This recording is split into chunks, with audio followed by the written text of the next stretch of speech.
Bueno, gracias Laura por invitarme al curso. Hola a todos. Son muy jóvenes. Me siento, como decía recién, el equipo PAMI. Bueno, les cuento. Me gustaría conocer, saber en qué instituciones están, si están en hospitales, si pasaron por residencias de tocogineco, de una idea de dónde están, qué están haciendo. Cuéntenme más o menos para saber con quién estoy hablando. Y después les cuento algunas cosas mías. Sí. Soy Carolina Mora, de Neurología Clínica. Ajá. Y estoy trabajando en el Centro de Inmunología Reproductiva. ¿Dónde estás? Con la doctora Mazzoli. Ah, bueno, mandale un beso grande. ¿Vos? ¿Vos? ¿No? ¿Sí? Soy residente de tocogineco en el cuarto. ¿De qué hospital? Ajá. Me gusta me gusta saber dónde están en algunos hospitales. A ver, cuéntenme, ¿quién más? El grupo de acá somos todos del Centro Nacional de Genética, residentes, de segundo, tercero, cuarto. ¿Y dónde funciona el centro? Está en el Hospital Rivadavia, en el tercer piso. Ah, sí, está. Así, todos ustedes son genetistas. Maravilloso. ¿Eh? Ustedes tres son ginecólogos. ¿Y dónde están? Hice la residencia en Durán Ajá. hace 2 años y ahora estoy haciendo un médico de guardia. Ajá. Yo lo mismo, pero del PEN. Del PENA. Bueno, yo soy de Ecuador, yo ahora estoy en el hospital de clínica. Ajá. Bueno, los hermanos latinoamericanos. Ajá. Sí, conozco a la gente de Gen. Mándale un beso también. Yo terminé la residencia ahora en junio y soy mujer de reproducción. Ajá, bien. Tengo muchos amigos ahí. Soy ginecólogo, hice la residencia en San Isidro. ¿En el hospital de San Isidro? Y nada, ahora estoy como guardia en el consultorio Me parece bárbaro. Del Piroano. Ahí hice mi rotación en psiquiatría de adultos cuando en la internación de ahí. Hace muchos años. Yo hace rato terminé la concurrencia y ahora trabajo en el hall de la clínica. Ajá. Bueno, ¿vos? Ajá, bueno. Bárbaro. Tenemos un mapeo de distintos lugares y distintas especialidades, pero que tiene que ver con la reproducción. La idea mía es, bueno, yo les pregunté esto porque como yo vengo de la formación hospitalaria, yo soy ex reciente del Hospital Gutiérrez, trabajé 25 años en el hospital, así que algo conozco de lo que es la relación entre los médicos con los psi o los equipos de psicopatología y sobre todo el andar por los pasillos hospitalarios, ¿no? Porque por otra parte me parece importante también, incluso para un psi, tener la clínica hospitalaria. Para mí es muy importante, y sobre todo la experiencia hospitalaria de los hospitales o de los espacios públicos, porque te dan un background que es, salvo en algunos hospitales de comunidad, es muy difícil para un psi poder tener esa clínica, ¿no? Bueno, la idea es compartir con ustedes algunas ideas, algunos conceptos, porque son médicos y no son psicólogos. Y no tienen por qué saber de psicología muchas cosas, sino entender algunas cuestiones que los ayuden en la práctica concreta cotidiana. Cuando dijeron en el Hospital Durán, yo me acuerdo de trabajaba en algunos lugares del Hospital Durán. Hola. Cuando era docente, cuando funcionaba ahí adentro de la Universidad Maimónides, la Facultad de Medicina, entonces las prácticas yo estaba trabajando en el equipo de salud mental y trabajamos en psicosemiología, entonces hacíamos las prácticas con los alumnos de cómo armar una historia clínica, entrevistar al paciente y todo, en el Hospital Durán, en la parte de clínica médica. Bueno, por eso les estaba diciendo que, desde la formación en medicina, los médicos no tienen mucho elementos teóricos, científicos y clínicos de todo lo que tenga que ver con los aspectos emocionales de los pacientes. Y pero bueno, si uno tiene ganas puede ir adquiriéndolos, pero en la currícula hace muchos años estaba, no se empezaba por anatomía, sino se empezaba por un módulo de atención primaria. No sé cómo será ahora, pero creo que eso que antes era de un año después se redujo y ahora no sé si existe, porque las cosas van cambiando y a veces las cosas buenas se van perdiendo, sobre todo en la formación de los médicos. Como cualquier cosa que no esté claro, les pido que me interrumpan, me digan, me pregunten, y para que podamos armar un diálogo. Bueno, entonces les decía que la idea era poder transmitirles algunas ideas, pero más que nada, no tanto desde lo específicamente de las estructuras y lo que le pasa muy detalladamente a los pacientes que consultan por infertilidad, sino porque eso hay mucho material en el señor Google. Entonces creo que el señor Google nos da muchísima información, sobre todo de características fenomenológicas, de descripciones de algunas cuestiones visibles de los pacientes. Bueno, por eso me voy a tener en cuenta algunas otras cuestiones que me parecen importantes, que tienen que ver con entrenarse el oído en la consulta de los pacientes por infertilidad. Me acuerdo cuando estábamos en el hospital, una vez una residente me dice, no, yo me parece que lo que voy a hacer cuando vaya a escuchar esta interconsulta de infectología de la sala, voy a ir a escuchar a ver qué me dicen. Y es lo mejor que puedes hacer, porque una de las cuestiones más importantes, tanto para un médico como para un psi, es aprender a escuchar, para poder entender qué le pasa al otro y empezar a acostumbrarse al oído, qué significa lo que dice el otro paciente. Bueno, por eso yo tomaba algunas consideraciones que las voy a ir repitiendo a lo largo de estas 2 horas que vamos a estar juntos, 1 hora y media, y si quieren un break cortamos.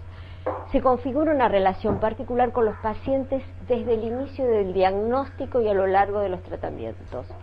Las personas se topan con algo desconocido de sus cuerpos cuando no logran el embarazo deseado en el momento elegido. Es inesperado e impensable.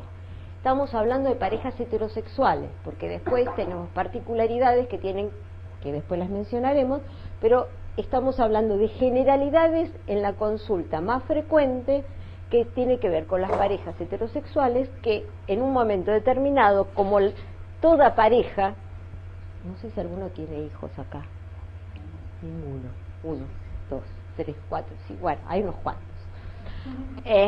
Pero cuando uno arma una pareja, en un momento de la construcción de esa pareja aparecen las ganas de armar una familia, o vienen porque no usan, se olvidaron de usar el método contraceptivo, o bueno, pero hay algo que siempre falla cuando aparece un embarazo. Entonces, para las parejas que están buscando, deciden tener un hijo, el no embarazo es algo impensado. Ninguna pareja que se constituye como tal piensa que no va a poder tener hijos. Y es algo muy importante, porque ahí hay un primer quiebre en el aparato psíquico de las personas. Como todo síntoma o problema orgánico, tiene efectos en el psiquismo, pero la infertilidad no es una enfermedad psicosomática. No hay un cuadro nociológico dentro de la psiquiatría o de la psicopatología. No hay que psicopatologizar la cuestión de la infertilidad. Sino que como todo problema orgánico, insisto, hablamos de parejas heterosexuales, no es un síntoma orgánico. El síntoma orgánico tiene su repercusión y tiene efectos en la vida emocional y en la vida cotidiana de las personas. Si uno se pone a pensar, a ver, ¿con qué lo podemos comparar los problemas de infertilidad? Podemos compararlo con el HIV, porque es algo que cursa silencioso en el organismo y aparece un síntoma que es detectable por los médicos a partir de una consulta por alguna sintomatología particular, pero cursa silencioso en el cuerpo de una persona, ¿sí? Entonces, esa persona por ahí no tenía la menor idea que le podía estar pasando esto en el organismo, en su cuerpo.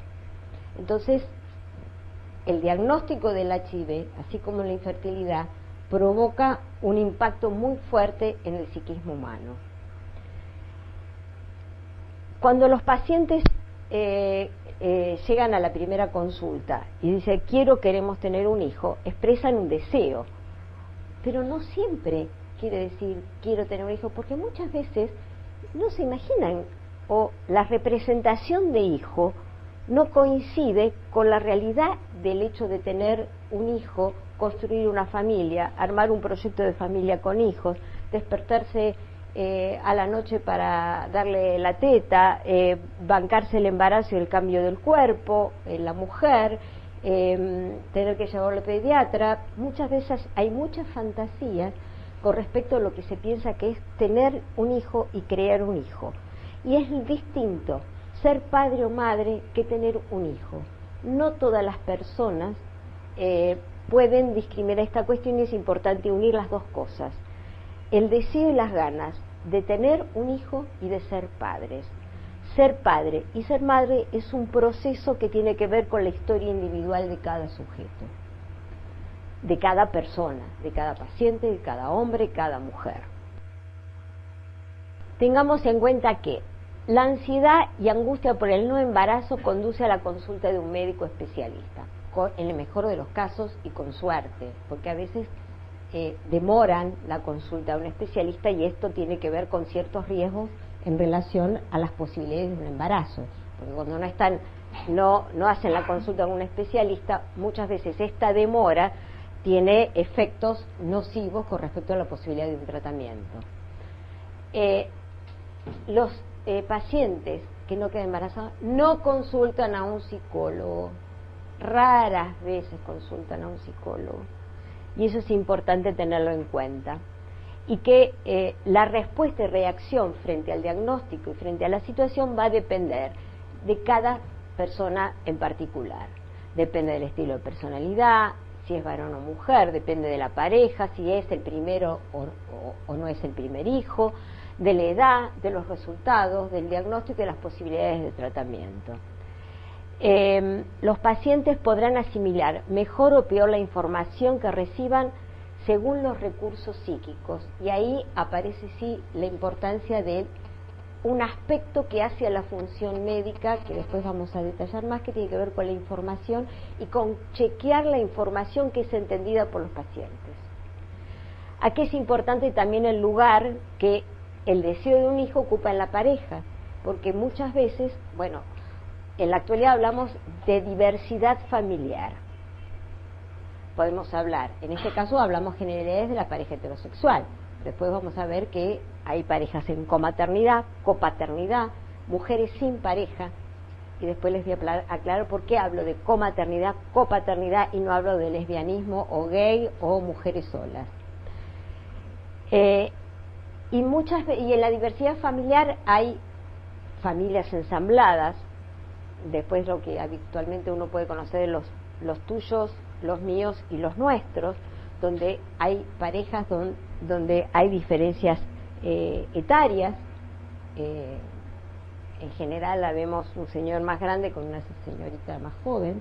Bueno, y eso exige situaciones a tener en cuenta cuando uno los escucha, porque no es lo mismo una pareja joven o relativamente joven que va a la consulta porque no puede quedar embarazada, que una pareja donde justamente es una mujer más joven con un señor que ya tiene hijos, donde se juegan otras cuestiones en la construcción de una familia y en las ganas de tener un hijo y tener la disponibilidad para la paternidad. No sé si más o menos me siguen. Sí. Esta semana vine a consultar a una pareja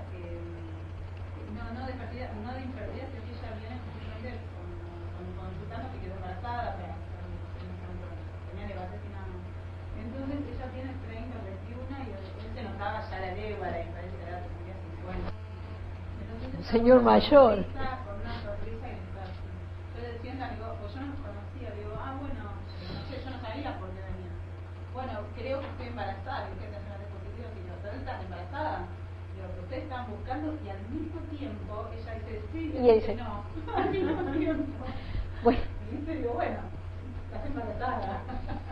Lo lamento, hay un pequeño conflicto. En el caso que vos contás hay un pequeño conflicto. El pequeño conflicto es el embarazo, que va a ser un gran conflicto, pero no para el señor y para el hombre y para la mujer, va a ser para el futuro chico. ¿En qué lugar va a caer? Donde va a estar desde un lugar desesperado y deseado desde el lugar de la madre, y va a traer efectos en el vínculo con este papá, ¿sí? Por eso una de las cuestiones que a mí más me preocupan como psicoanalista y como especialista en el tema y como psicoanalista de niños son los niños. Hay que pensar en las futuras generaciones, hay que pensar en los niños, qué se les dice, qué les pasa, qué va a pasar, en qué, qué grado de hospitalidad y de receptividad tiene esa familia para acoger a un nuevo ser humano y transformarlo en un ser humano, porque el psiquismo de un chico se arma a través de la palabra y del vínculo con los padres. Entonces esto es algo que es muy importante para el chico y para la familia y para nuestro futuro como comunidad, como grupo humano. Bueno, acá lo último que se pone en el juego, aspectos de la vida infantil, porque bueno, ¿qué vamos a hacer? Todos tenemos una historia y de alguna manera la historia que uno tiene nos va marcando nuestro accionar, pensar actual y el futuro. Y creo que una cosa que es importante, no siempre se puede lo que se quiere, lo importante es querer y ver qué se puede de lo que se quiere, ¿sí? No sé si entendieron. Todas las personas quieren cosas, en la vida todo no se puede, de lo que se quiere hay que ver qué se puede, y no todos pueden lo que quieren, ¿sí? Y en infertilidad pasa mucho, como en la vida, porque esto forma parte de la vida. Es una crisis vital anticipada, porque lo que traen los pacientes es el miedo a no lograr la materpaternidad, no poder lograr ser padre y madre, la posibilidad de no lograr la continuidad familiar, que también es, y no hablemos de lo genético porque lo vamos a hablar cuando hablemos un poquito de donación, y hay una cuestión importante, sobre todo en las mujeres, que es la pérdida del control sobre el propio cuerpo, porque en general la gente no conoce cómo funciona el organismo humano, qué me pasa en mi cuerpo. Recién las personas toman conciencia de que tienen un cuerpo cuando les duele algo, si no, no existe. Entonces existe el aparato genital femenino para no quedar embarazados, o como ahora, para poder quedar embarazados. Pero ¿qué pasa en el interior? No tienen la menor idea. Y el hecho de tener que recurrir a un tercero para poder quedar embarazados de algo que es esperable, natural, realmente es muy pesado para el aparato psíquico de una persona soportar y bancarse y sostener esta situación. A ver cómo es esto. Bueno, estos son todas las cosas que pasan cuando una mujer no queda embarazada. Cambios en los objetivos y prioridades, conflictos con el medio social, porque hay una cuestión que ya vamos a ver que tiene que ver con lo cultural, con la cultura, con los mandatos sociales, culturales y con los mandatos familiares. Los que tienen hijos, ¿alguna vez les preguntaron cuando vivían juntos o se casaron cuándo iban a tener hijos? ¿Nunca?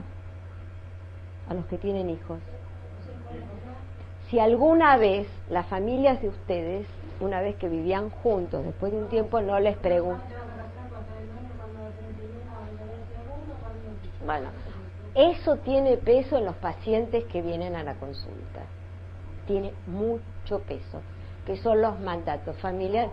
Bueno, tuvieron suerte ustedes, ¿eh? Bueno, son las excepciones, pero en general hay cierta demanda, presión, que tiene que ver con nuestra cultura latinoamericana, cristiana, judeo-cristiana, etcétera. Conflictos con el medio social, cambios en la sexualidad, el humor y los proyectos. Porque sabemos que, bueno, a ver, una cosa es tener relaciones, yo voy a ser fina acá porque no los conozco, pero por eso, vamos a ser educados. No es lo mismo tener relaciones sexuales por placer que estar presionados como, bueno, hay que, tienen que hacer un estudio, un test postcoital, y bueno, tenemos que tener relaciones, después salir con, bueno, la verdad, la mujer que tiene que ayudar al varón para hacer la muestra, bueno, no es fácil, es muy complejo. Entonces, ¿cómo cambia la sexualidad? Y después vamos a tocar un poco más. Y hay trastornos orgánicos y trastornos emocionales. Hay 3 momentos importantes: la renuncia a lo imaginado y planificado como futuro familiar. Es una historia de duelos, porque tienen que hacer un duelo, porque hay una pérdida de la posibilidad de procreación natural por sí mismos, una pérdida del proyecto de hijo tal como se habían imaginado. Bueno, compramos el departamento, me ascendieron el trabajo, ahora tenemos disponibilidad para tener un hijo, y un año y medio año, no quedan embarazados. Entonces, eso que habían planificado, pensado, se desarma. Y el tercer momento es la posibilidad de elaboración y asimilación, que permite pensar los diferentes caminos para llegar al hijo y para poder ser padre y madre, que no necesariamente tiene que ser la fertilización asistida de alta complejidad, sino que también es importante que los pacientes puedan pensar la posibilidad de la adopción. Por eso, acá es lo que les decía antes, no es lo mismo querer tener un hijo que ser padre y ser madre. Si existe la posibilidad en el psiquismo o en el pensamiento de las parejas, la posibilidad de adopción, van a poder colaborar y adherirse a los tratamientos. Vieron que esa palabra adherirse se usa, yo tomo cosas de los pacientes HIV. En los pacientes HIV o en los pacientes hemato-oncológicos se habla de adhesión a los tratamientos. Yo creo que acá también la adhesión, que tiene que ver con la posibilidad de armar un equipo terapéutico con los médicos, donde los pacientes tienen un rol importante y tiene que ser activo para poder dialogar con el médico y establecer un vínculo y una relación de confianza y seguridad. Entonces, si existe eso, pueden tener una actitud diferente para con los tratamientos y para con su propio cuerpo y para con su propia sexualidad. El tiempo de cada persona, el tiempo de la mujer es uno, el tiempo del varón es otro, el tiempo de la biología es otro y el tiempo de los médicos es otro. No coinciden generalmente. El tiempo que es esto lo que marca ahí, y que los pacientes necesitan un tiempo para digerir, metabolizar esta situación de concebir un hijo de una manera diferente, porque es una concepción diferente. La noticia de no poder procrear desorganiza el aparato psíquico y la mente de una persona. Esto es lo que ya habíamos dicho. Y vemos la cuestión de los efectos en la sexualidad. Las técnicas de reproducción asistida separan la sexualidad de la procreación, ¿sí? Y los tratamientos implican modificar los hábitos sexuales. Y la sexualidad es algo que en general no se pregunta adecuadamente en las historias clínicas. Yo escuché mucho esto. Bueno, ¿tienen relaciones sexuales? Sí. Bueno, bien, ¿cómo son? Bien, todo bien. Pero los factores, disfunciones sexuales importantes pueden ser encubiertas en la consulta por infertilidad. Parejas de matrimonios no consumados, eyaculación precoz, diferentes disfunciones sexuales que son más de las que ustedes se imaginan. Y, por ejemplo, si uno puede meterse un poquito más a preguntar en la historia clínica, uno puede descubrir que tienen relaciones sexuales gente joven, donde, bueno, uno cuando es mayor es diferente, pero gente joven uno piensa que son varias veces en la semana. Y cada 15 días, los feriados, los fines de semana, cuando estamos más tranquilos. Y no, la verdad que como estamos tan cansados, de vez en cuando. Entonces, algo está pasando en esta pareja que no puede encontrar el placer, ni el tiempo, ni la sensualidad. Entonces se pierde la sensualidad, se pierde todos los aspectos eróticos del vínculo y afecta el vínculo de la pareja. Y esto es muy importante. Toda la cuestión de la sexualidad se pone de manifiesto en la consulta por infertilidad. Entonces toda la intimidad del cuerpo, la intimidad de la pareja se hace pública. Eso tiene un costo emocional, psíquico importante. Esto lo habíamos visto recién, que lo difícil para los pacientes es cómo juntar el cuerpo que es placentero con el cuerpo que tiene que estar haciendo los tratamientos. Y lo más embromado es esta cuestión que es la deserotización del vínculo de la pareja. Para poder hacer un tratamiento y para que haya un lugar para un hijo es importante la salud de ese vínculo de la pareja. Si no hay pareja que pueda sostener la crianza de lo que implica ser papá y ser mamá, bueno, la re-erotización de la relación es importante. Bueno, estas son cuestiones que tienen que ver más con cosas que son importantes que ustedes las puedan conocer como especialistas. Tener en cuenta el dolor físico y el dolor psíquico. Son dos cosas diferentes, pero el dolor físico existe. Yo me acuerdo que alguna vez cuando estábamos en el hospital decía, bueno, pero es chiquito, no le duele tanto. No, le duele. Hay estudios que duelen. Y es importante anticipar el dolor porque cada persona tiene un umbral diferente al dolor. No hay un dolorómetro para medir cuánto es el grado de dolor que cada persona tolera. Pero se arman mitos con respecto, por ejemplo, a la histerosalpingografía. Entonces, ojo, hay que explicar que depende de cada uno, puede haber dolor o molestia. O lo mismo para los que son tocoginecólogos. Las contracciones, depende del dolor, depende del umbral del dolor, porque las contracciones duelen, no son inocuas, no es un rasponcito, hay dolor, que uno después se olvide, que depende de la estructura de personalidad de la persona y cuánto pueda soportar el dolor, es otra historia. Pero hay que darle información adecuada a los pacientes con respecto al dolor de cada intervención, de cada estudio que se haga.